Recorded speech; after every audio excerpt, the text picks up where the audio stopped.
Ignite CEDH Episode 19 Tournament Catch-Up, CEDH Chat, and Failing Stats Class. Welcome to Ignite CEDH. My name is Joseph. I'm Kevin. And we're going to start a conversation. Today is just a more chatting, loose episode trying to talk about how our last weekend went, how we feel about where the meta's at. I know Kevin sent me some updates on like stats for a certain card, and I have not taken a peek at it yet. As well as we have some like no new tournaments from last week, but when I was talking about tournaments, apparently I had a Floridian slip.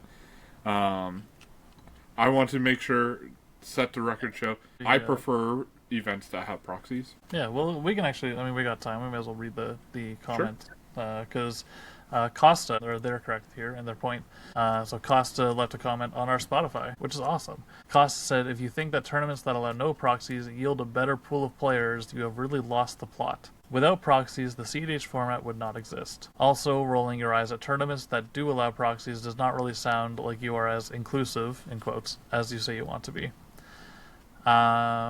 This goes back to last week's episode, and Joseph, you had accidentally mixed up proxies and no proxies, or the grammar was a little lost in just in the prose of it. But you said, so I'd rather no proxies, but we're still going to shout out the few proxy tournaments.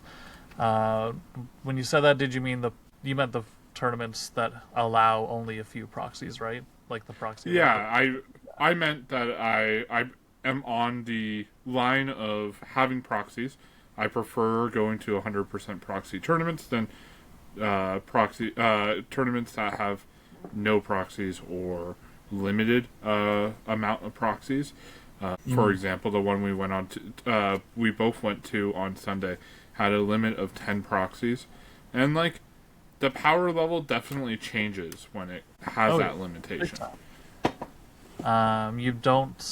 You don't get all the best players in the room, and the ones that you do get are sometimes limited by their budget, and that's not what any of us want to play against, I don't think, in this podcast or just CDH on the broad scale. Yeah. I've always been on the team of Magic cards are so fucking expensive, especially in the format we play. Like, I recently bought a Mox Diamond. Mox Diamond does not need to be $1,250. It was what I bought mine for. That's Canadian. It is reaching about 1,000 USD right now, and it's still climbing. And this card, yes, it's very strong.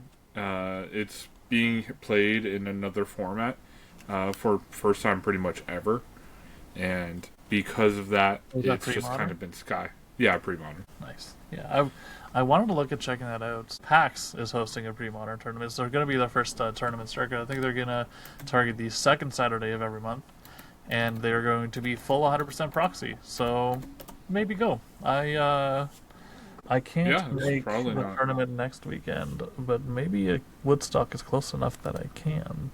I'm on call, so I got to stay within like half hour of Cambridge, and Woodstock's like kind of on that border. So maybe I'll end up doing some pre-modern, especially if we can play Mox Diamonds. Oh boy. Oh, this is heating up. I do love me some powerful Magic. Yeah, it's I don't think it's in every deck, but there's definitely some decks that optimize on it. Like Gaia's Cradle's only really in Elves, and there's like some good resources for pre-modern. But let's be fair, not a lot of people watch us for a pre-modern opinion. No. So yeah, we got some tournaments coming up. Do you want to go over those? I know they're nothing new, but it's just pretty much exactly the same list as last week.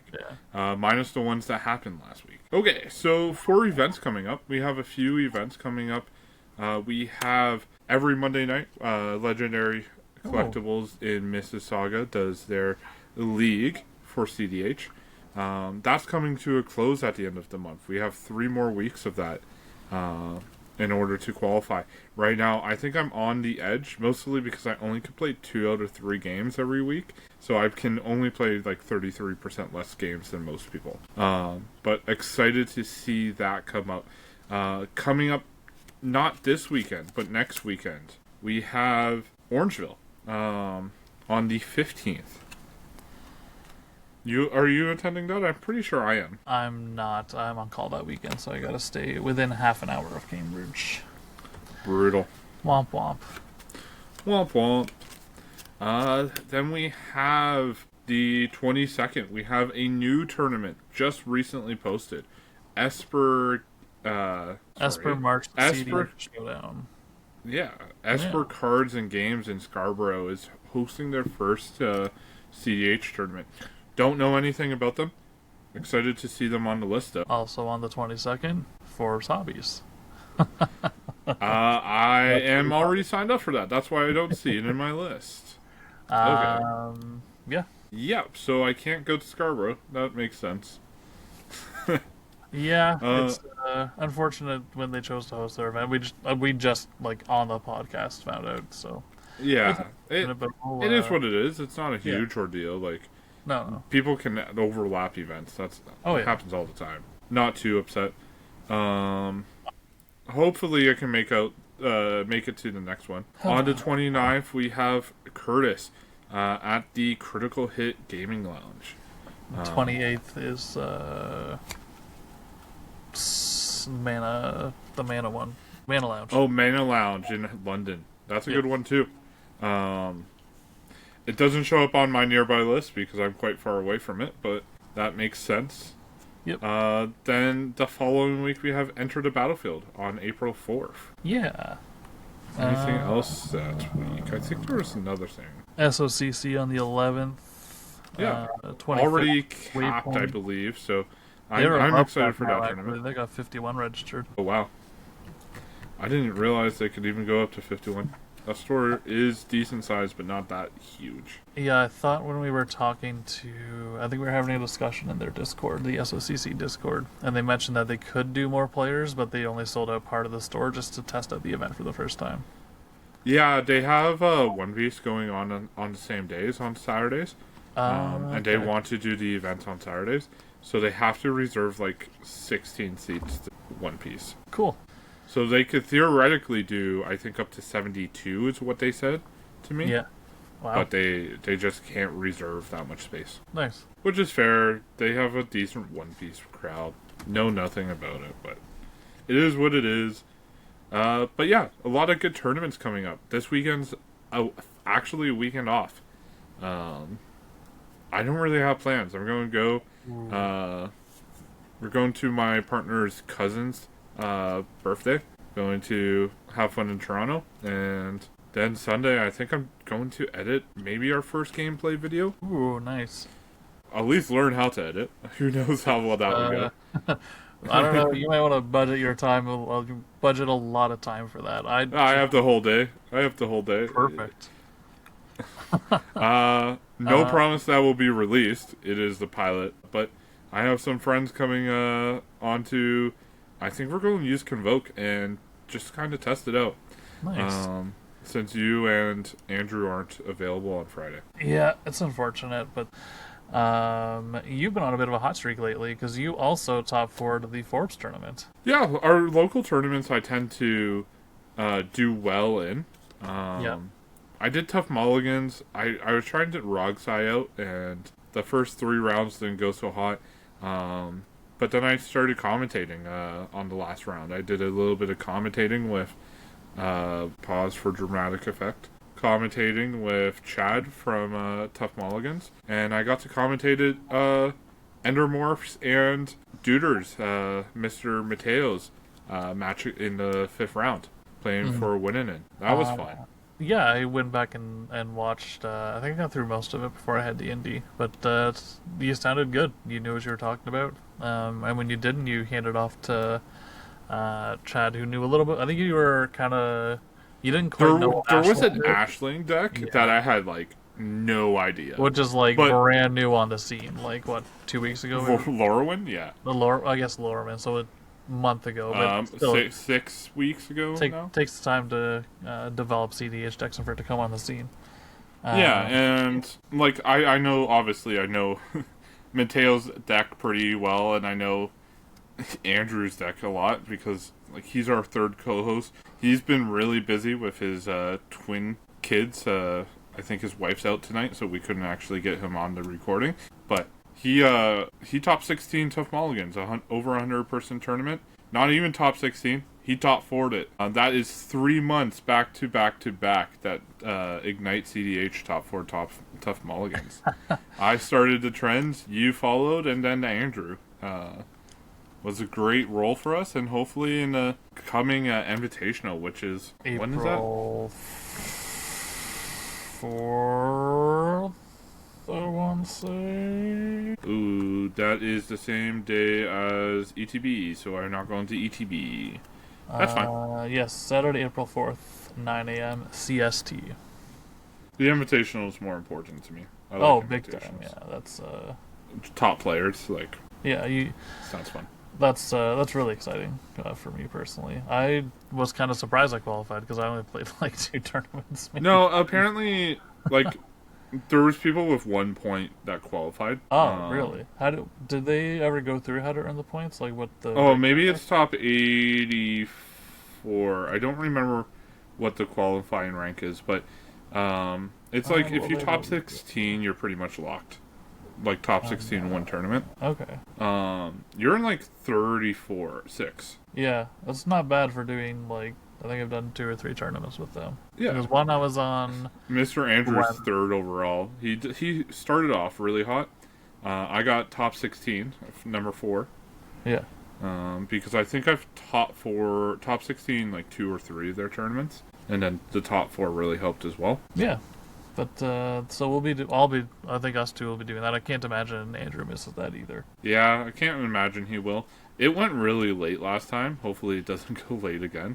Well, this one will be less newer players. So we'll less have newer players, but the pod composition for the top 16 match, which I got to commentate, it had a very unfortunate win miss from Ral. So I'll commentate on that. So the moment where the Ral player missed his win was he had an Underworld. He had like a way to get Underworld Breach out, but he miscounted his Rite of Flame mana. Where he exiled Rite of Flame off of Ral, so it should have been free. But he ended up paying 1 mana for it, going to a total of 2 instead of going to a total of 3. And if he paid the correct cost, he would have been able to flashback cards from his graveyard, like Rite of Flame, and be able to get there. But unfortunately, he miscounted his mana, couldn't cast Underworld Breach, and lost the game there. So it is what it is. Like he didn't immediately lose, like he could have come back, but with that judge call, it was like a complicated situation, and he ran out of win cons, so he ran out of steam, sat there for the rest of the game. It is what it is. The rest of the game, honestly, it went so long that I didn't really know. Apparently Sammy won. Boros deck? I have no idea what this deck is. So I'm going to be Sammy Wildcat Captain. Oh no, so they didn't play the top 4 match. That's what happened. So the Sammy won the top 16 match. Okay. And that's what I think I was mentioning. But this top 16 was actually wild. I just sent you the link to the EDH top 16, but I'm going to share it on screen. So Tough Mulligans, great server to learn how to play tournament Magic online. They get a lot of like newer players, but in this case, like and a lot of experienced players, like obviously Shaka, pretty well known to be one of the best players in that tournament. You played against him last month. Yeah, that was in your top 16, 4. and he's top 4'd again. In the top 4 you played against him, and he top 4'd again. He's won multiple tournaments. Top 4 I've ever played in my life. It was more casual. Yeah, it was a little biased. You were never winning that game. I was in seat 4, and they all just kept hyper turbo hands that did shit. I had like a turn 2 Draenith that would have stopped the win, but I was seat 4. So this Fair is a pretty enough. neat list. This Sammy Wildcat Captain, double strike vigilance, 4 red white is a big cost, but when you get it down, it's a 4/4, and spells you cast have affinity for artifacts. which is pretty fucking good. Yeah, your spells will get very low pretty quickly. But like even the top 16 of this tournament is wild. Like we have a Chatterfang, we have Rog Ishai, which is like the new hot deck from last weekend. I saw that. Had 2 top 16 in the mid season invitational. This deck is kind of coming out of the woodwork really quickly. I already built it. I've currently 1-0 on it. Nice. That game I told you about that I PM'd you about yesterday or 2 days ago was on Rog Ishai, where I kept a hand with, there's a Atali first seat, I kept a hand that said clone Atali 3 times. It was Phantasmal Image, Phyrexian Metamorph, and Mirror Maid. And because Phyrexian Metamorph is an artifact, I can Mirror Maid it. That's disgusting. I ended up hitting an Emrakul off of the second Atali, taking the main Atali player's turn, swung his Atali into my Emrakul to recast Atali, and I just ended up just like churning through his deck until I hit like some pieces. I eventually got like Born Upon the Wind on the stack. I had eventually hit Food Chain. Eventually just kind of got to a point where I needed to figure out how to win the game because I have all the resources, but I can't just like do the classic play everybody's deck past the turn because I'm in 3rd seat. Atali's in 1st seat. That means 4th seat would automatically win by default because he's the last player in turn. Yes, yeah. So Atali, so I needed to figure out how to not mill myself, but mill all the other players. I eventually got to a point where because I had Born Upon the Wind, I basically put a Noxious Revival on the stack, and I had a Fairy Mastermind, so I was basically could just mill the entire libraries, let Noxious Revival put the card on top, and then Fairy Mastermind on top, killing the other players. So it was like an interesting game. I played that in Crit League against Mateo's dad, Miguel. Oh, nice. Yeah. I think it was like one of his first times playing in Crit League. It was a lot of fun. That happened. Essica, Flubs, TNT, Ral, Kenriff, Ignala, 2 Kinnons, 3 Kinnons. Only 1 blue farm in this top 16. Sammy, Sisei, Yisan, and Burgid ended up winning the tournament by default again. They split the money left for the night because it was really late. Yeah. It's an interesting top 16, very diverse. Interesting about this top 16 compared to the mid-season invitational, the mid-season showdown. Mid-season showdown had a lot of blue farms. Of course, you put all the top players, they're going to bring statistically the top deck. Not a single Kinnan in the top 16 of the mid-season showdown. Okay. There is still 1 Ral, so. There's Ral. Yeah, there's Ral. A Magda made top 16 of the Invitational. And then there's 2 Ishai Rogrocks.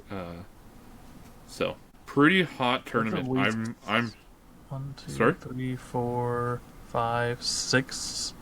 I'm gonna scroll up to see the rest of it. That's like 6 Timna Croms.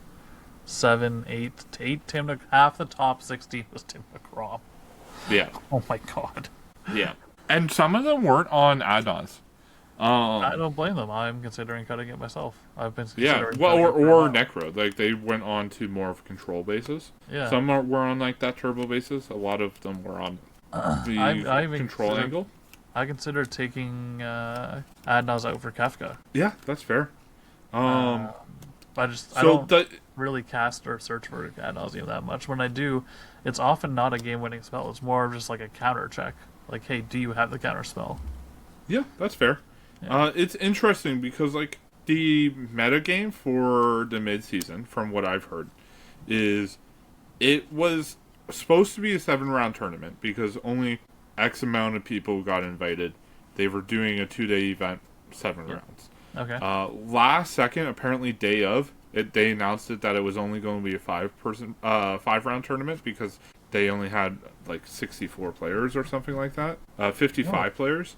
Oh wow! So they were like, we can't really do a 7-round. So it turned into this battle of draw.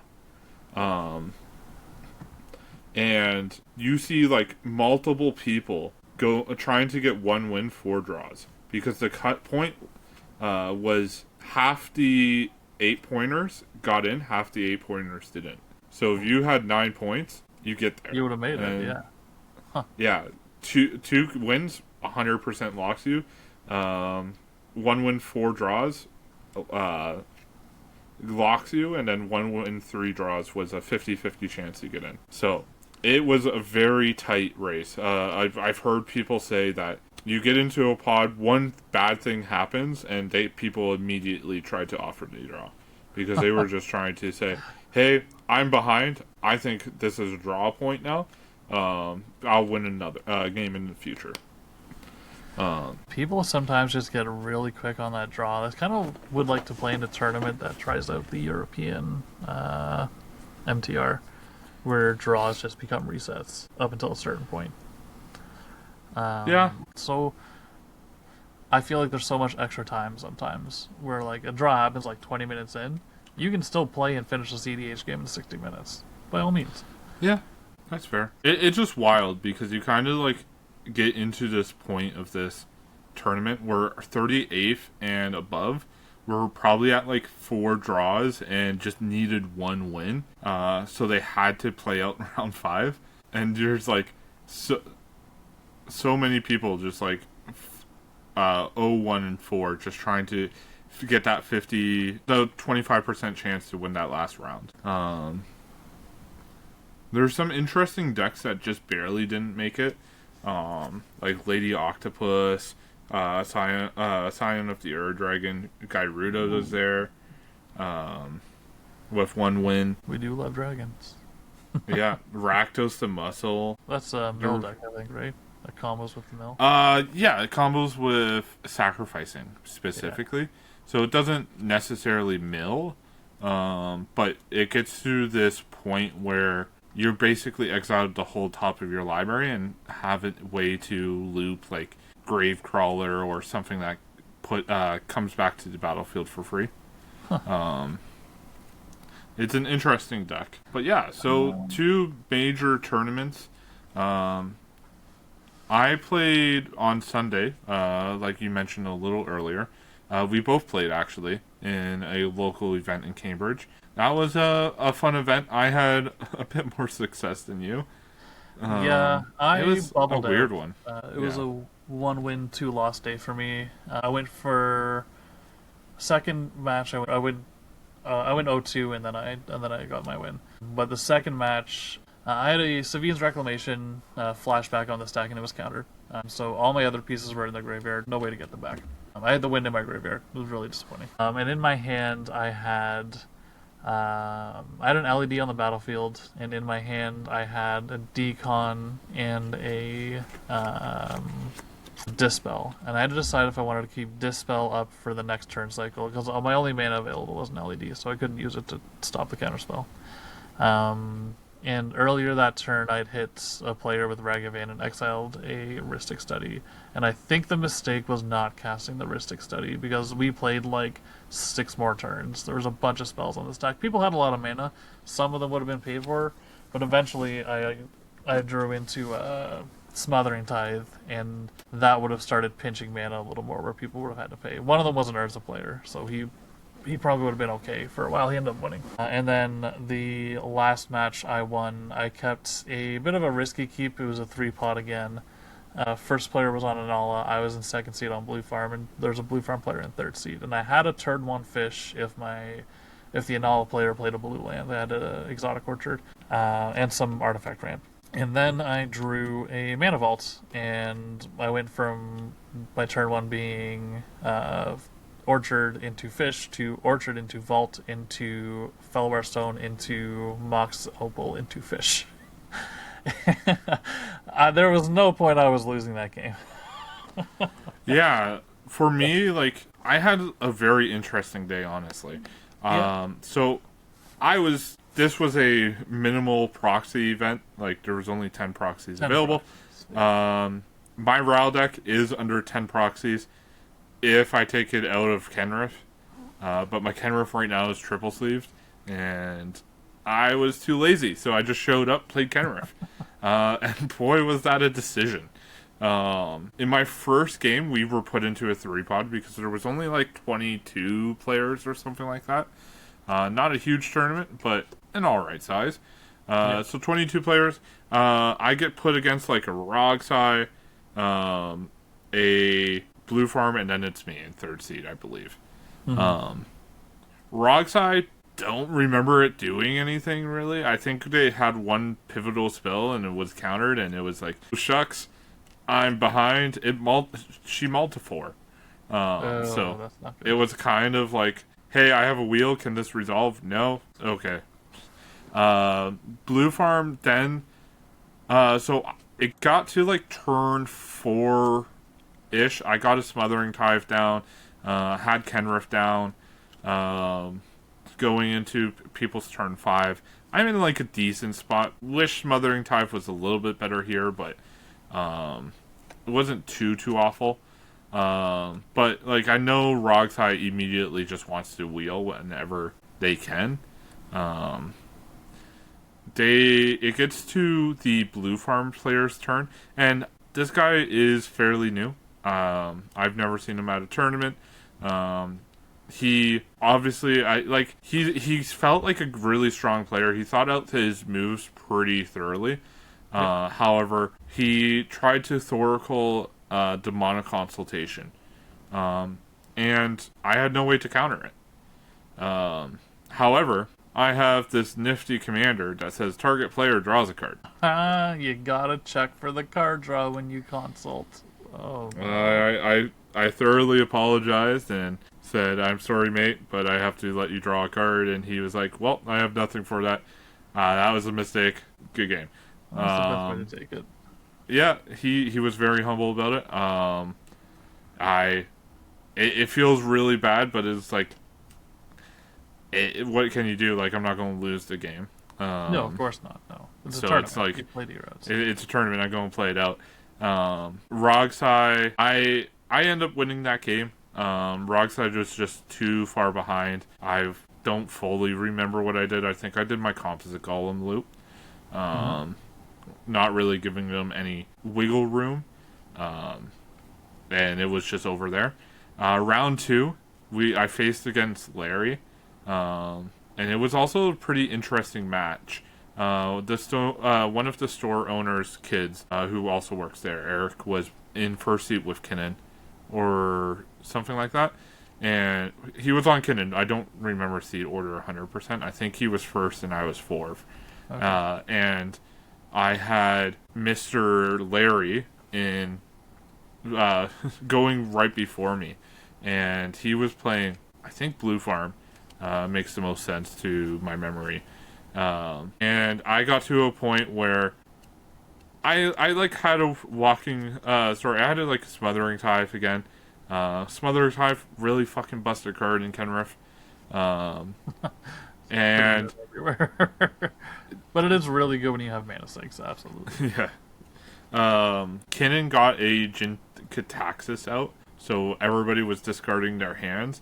And I'm like, I'm completely fine with this because my hand was like not super useful and I could just refill it right away. So I was like, okay. I even at one point on the end step of player 2's turn reanimated the Jin Cataxis, so they had to discard their hand. So it felt really good to kind of like force the other players to not have cards. And then also the Kinnan player was drawing 7 cards to fill my Smothering Tithe. Larry then tried to Demonic Consultation Thoracle. I told him to name a card, and he's like, oh shit, you have a Kenrith. And remember, he saved himself from losing that game. But I told players do not interact with it, which probably gave him too much of a hint, but like, I don't know how else to say don't fight this. I think you just let them fight it. Unless you're I probably should have, yeah. I probably should have let them fight it.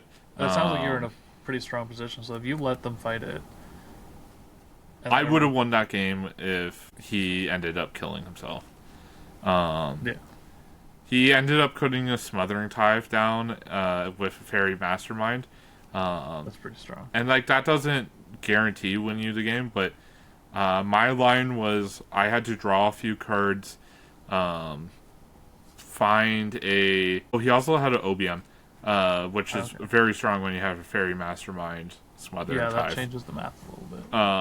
So I had to find Survival of the Fittest. I survivaled for my Composite Golem, pitching Composite Golem for a Biomancer's Familiar, pitching Biomancer's Familiar for any card. Tried to reanimate Biomancers, and he puts it on the stack. We're in overtime at this point. He puts it on the stack where he ended up just either milling me or killing me with Orcish Bowmasters before I can resolve anything. And because I'm the active player and time was called at his end step, since I'm active player, I can't go to the next turn to have priority of the stack and win. So it was just a little bit... If there was one more turn pass, I would have had that game.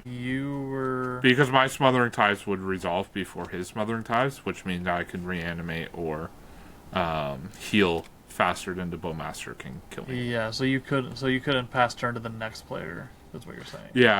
Yeah, because we were in red time. Yeah. And then the last game was a pretty straightforward game. Again, actually, no, that game was wild. I should not have won that game. Really? I was in first seat. I'm on 5-color Kenrith, and I'm sitting next to Crick, Bergie, Magda. I'm not built to face 3 turbo decks. No. But you know what is built to beat 3 turbo decks? Orcish Bowmasters. Yep, that annihilates all of those decks. Yeah, Bergie is a wheel them and deal them decks. Magda cannot beat Bowmasters for the life of them with their 1/1 dwarfs, and Crick needs their life total. So I kept a second 7 which had a turn 1 OBM, and I'm like, awesome. I'm just going to your fingers, wait for someone to draw extra cards. I'm just going to sit here and pray that I can keep this Bowmasters alive. Crick puts down Crick on turn 1. Bergie puts down a Chromatic Star turn 1 but can't crack it, and Magda puts down a Vexing Bauble and a Lotus Petal, and I'm like, look, we need to kill Crick. I'll cast OBM targeting Crick, you have to crack Vexing Bauble. And they did, because they knew like the threat level there. Crick was like, yeah, I probably could have won turn 2 over top of your OBM if I just didn't play Crick turn 1. And that's like, yeah, definitely a small error, but it is what it is. That game ended up going a lot longer than I expected because Bergie didn't really have much to do. Like, they can't really draw cards without losing their Bergie or killing themselves with my OBM. Crick tried to reanimate Crick. Crick died again. It was a weird game where he got a Wish Claw. I promised to give the Wish Claw back to him. I gave the Wish Claw back to him after searching for a Composite Golem. And then immediately calling Ritualed the Wish Claw away, so no one had it. Then casting Composite, casting Kenrith, and then eventually finding a Biomancers with some sort of spell and winning the game. But yeah, it was an interesting game. There was like one key point where Magda got to search for, with Urza Saga, got to search for an artifact. They were kind of like pretty far behind, so they ended up going get a Mana Vault. I was just really hoping they didn't say Graph Digger's Cage, because that stops like a lot of my reanimate wins, which is the loops that I prefer to win with right now. It's just like a lot of good value. So yeah, that was a fun, interesting game. I should not have won that game. I was facing 3 turbo decks. Did not really keep any interaction other than OBM, but that was strong enough to just be like, we can't beat that. Sometimes you just get there. sometimes you just get there. It was a interesting tournament. It was cut to top 10.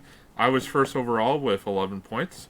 So I went to eat dinner, waited for the games to finish, and then we decided to draw. So, nice. Being first in Swiss means I'm first overall. So another win in my belt. Going pretty hot in the month of February and March. Again, small tournaments, so like the sample size is not like the most insane in the world, but yeah. I've been really enjoying playing the game right now. I think the meta is actually really fun. How are you reading the meta right now? I think it's diverse. I don't think there's anything in particular that is outstanding. Like Blue Farm, obviously, super strong deck. It will always be super strong. We are in a very heavy Kinnan meta in KW. In Southern Ontario. There's a lot of good Kinnan players around us. I've been playing a lot of Turbo with a lot of success, and that's been a lot of fun. Nice. And it's just been interesting. It's been diverse. I haven't had like a weekend where I'm like, God, this meta is boring. Like if I only saw Blue Farms, I would probably take a week off. So I gotta ask you a question. Sure. The last Forbes tournament, we did a cut to top 7. How did you feel about that as a player? I personally liked it, but I'm a little biased. I was third, so I got the bye. You got the bye. So it was just for a recap, 22-person tournament, 4 rounds, cut to top 7. I'm a very analytical thinker. I like the numbers that came out of it, where cut to top 4 in a 22-person tournament is approximately less than 20% of the players. Like a significantly less than 20% of the players. Cut to top 10 is almost half of the players. Cut to top 7 felt like a decent 35-40%, which felt like it was it's actually exactly 33% almost with 22 players. Cut to top 7 is 1/3 of the players get into final cut. Kind of felt like it was a good percentage to aim for. Obviously, when you get into bigger tournaments, cut to top 16 is going to be shrinking, and there's really no good way to get around that other than like a top 40. So there's not much wiggle room you can do. So 16 is like pretty much the cap to the logic of percentile, but when you get to small tournaments, I think 7 really bridges that gap from 16 players to 32 players. That was my thinking on it. I did the call like on the fly. I wasn't and a few things went into my decision. First of all, the 4 rounds is because we have people traveling from like London, Toronto, like sometimes hour-and-a-half drives, and you really want to give them like as much Magic as they can play, right? They come to the store to play Magic, and we want people in the store playing Magic. I say we, the owner, the store, Jeremy, whatever, wants people in the store playing Magic. That's how people are in the store playing Magic. They're happy. They're having a good time for the most part. They're gonna buy cards. They're gonna buy pop. They're gonna buy packs. This is how you make money. It's how the machine works for the store. And then that was part of it. The other part of it is a 3-rounder just lets it lowers your ability to get into the top cut based on luck when you have more rounds. Over more rounds, this is part of the reason why like 7-game series in the NHL happens and a lot of the big playoffs. Best of 1 is exciting, but best of 7 minimizes the amount more deserving. Exactly, it minimizes the amount of luck. Ideally, in your game, skill trounces over luck in the long term. Short term, you can get lucky spurts and go on hot streaks and things happen, but in the long term, the bet is that your skill triumphs over luck. And that's the bet is going 4/3, is you just give those skilled players more of an opportunity to prove that they're skilled, so that they can have a chance to make the top cut. And then on top of that, sorry, not on top of that. In addition to that, the top 7 I chose. Top 10 made like half the tournament made it, and you could probably get in on like a win and a draw, which I wasn't a fan of. I think it turned out it would have made a win and 2 draws, but that's neither here nor there. Top 4 meant that the top players in the last round could just aim for a draw, and I'm not personally a fan of just drawing into the finals. So I went with top 7, so there was still a reward for finishing at the top of the standings, so you would still want to play your final games if you were near the top of the leaderboard, because the person 4 points behind you with a draw might catch you and pass you. It also allowed a lot of movement in the standings, in the middle part of the standings that would actually matter. So it cut to top 10. It doesn't really matter if you finish 9th or 3rd, right? You're gonna play for seeding, but you're not really playing to qualify when you're aiming to qualify in that top 10 bracket. The top 7 just cuts a few more of those spots out there, so more people had to play their games, and that's what ended up happening. Is we had one unintentional draw, I think, in the last round, but it worked out really well. I thought. We got a little bit of feedback from, you now and some other players, and it seemed to work out well for a tournament of that size. I wouldn't be afraid to use that top 7 cut again. Yeah, I wouldn't be afraid to see the top 7 cut again. Obviously, it feels really bad if you are in 8th, which we did have one player who bubbled out of that. Which you gotta imagine it feels awkward, but that's always a possibility with any tournament. Exactly. 4th place feels a little bad too, because in a normal tournament structure you would have that top 4 secured, but they had to play it out, and the 4th place ended up losing the person who qualified in 7th, which was awesome.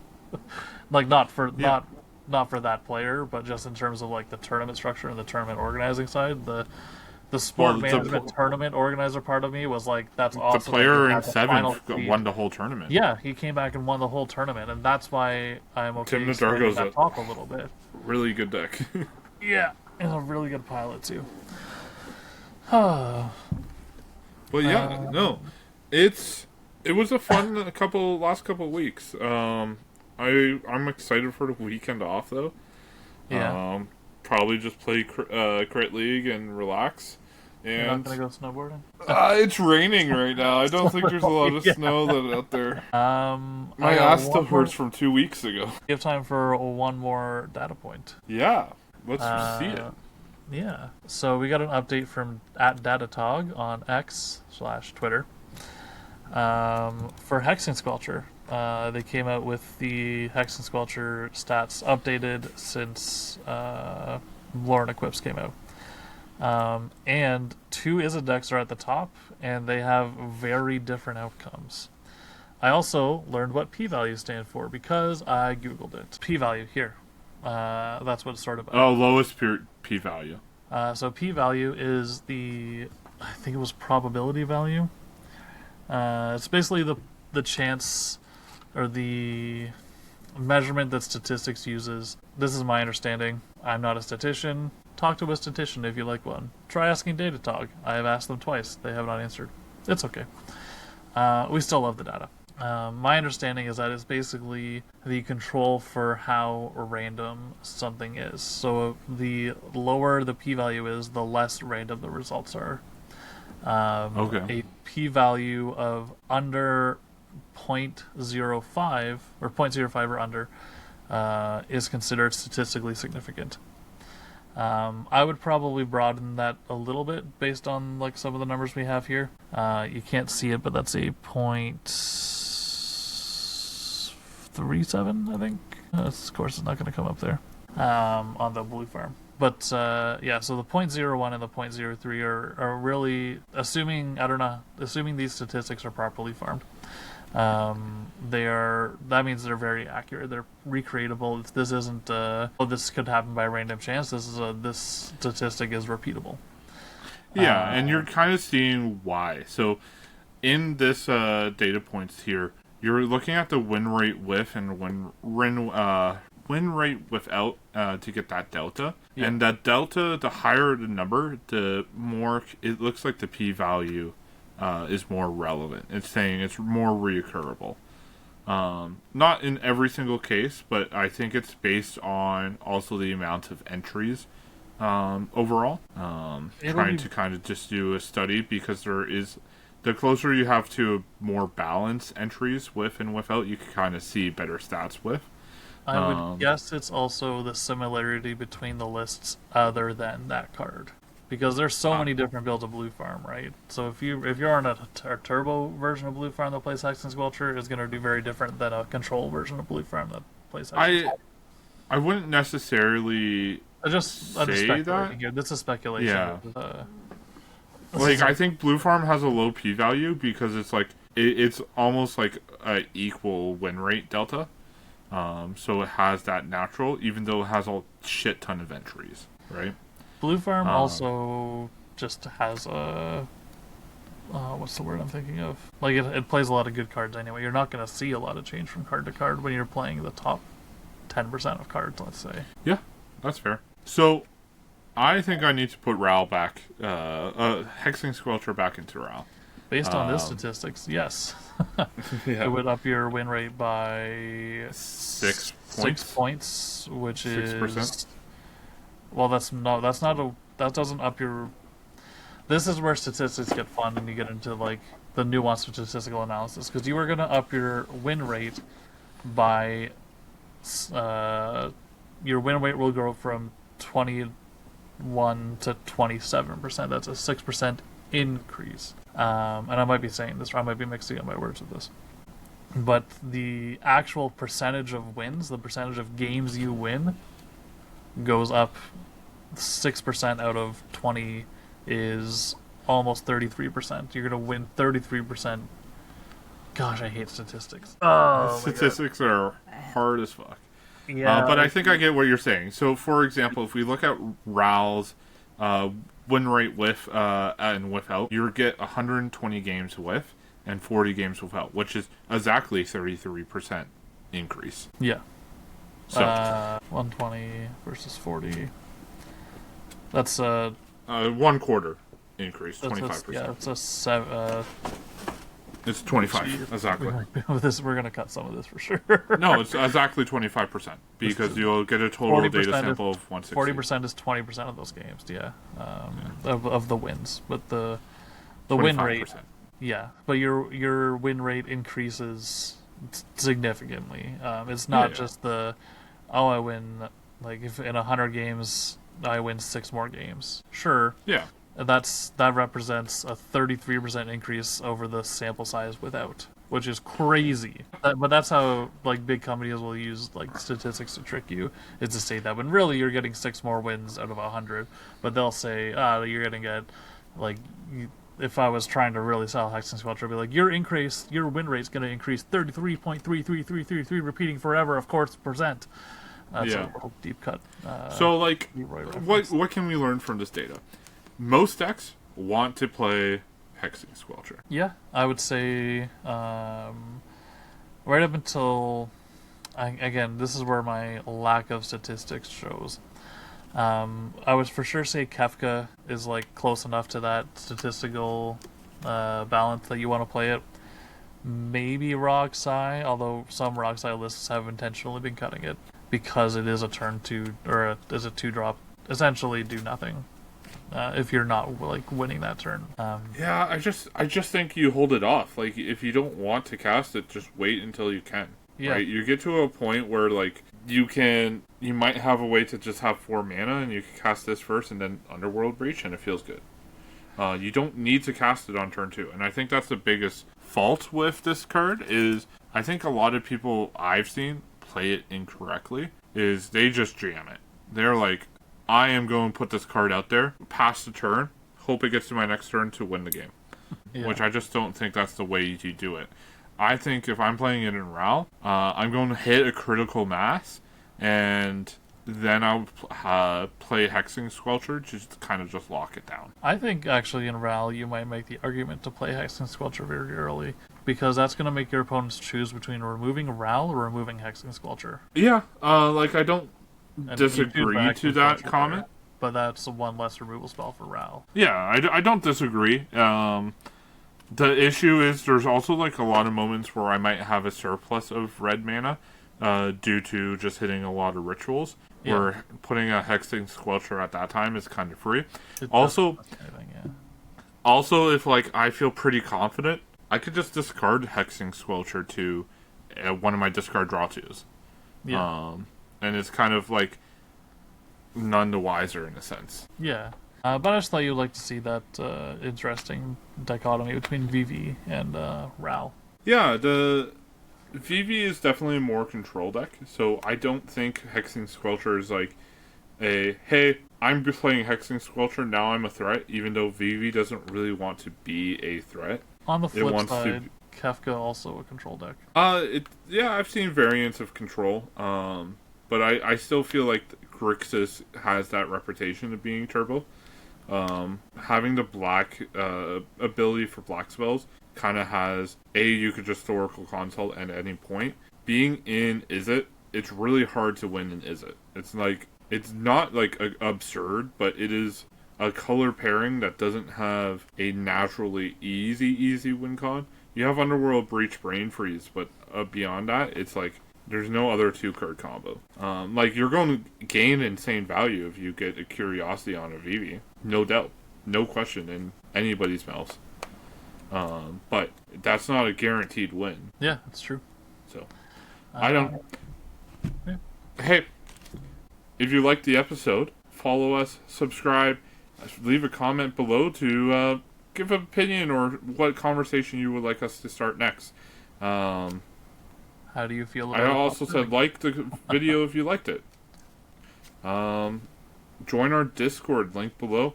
Follow us in our communities on Facebook. What other social medias? You're the social media guy. It's really just YouTube, Blue Sky, Facebook, and Twitter. Yeah.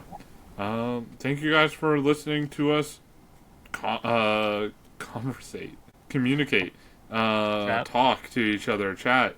Whatever you want to call it.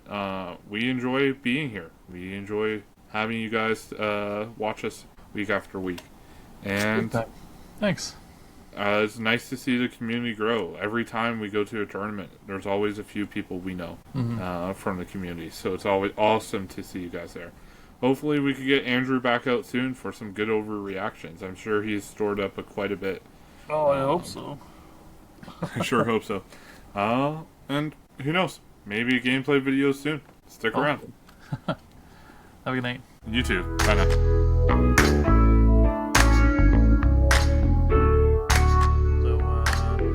Nerds opened up a pre-modern tournament that they're going to do, I think, once a month. Or not Nerds, sorry. PAX, formerly Nerds. PAX, same spot Nerds was, but it's a new store because Nerds is doing their own online thing, and that's going well, I heard.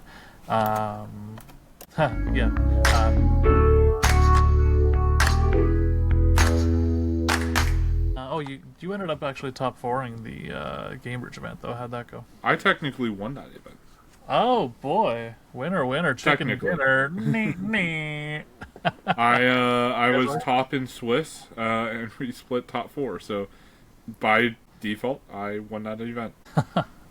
Hey, win by default is the 2 best words in the English language.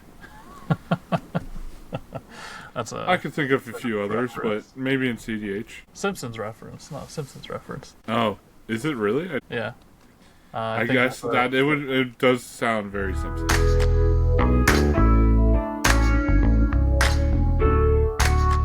Episode 19. Tournament catch-up, CEDH chat, and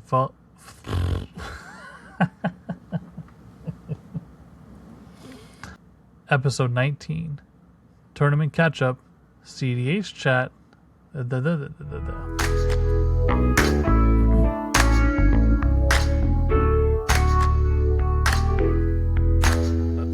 way the crookie. That's the way the crookie crumbles. Crookie crumbles. Crookie crumbles. And we're nailing this. We have no script for this, and it's going great.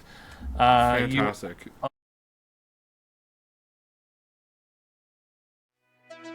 Do you? Yeah. How do you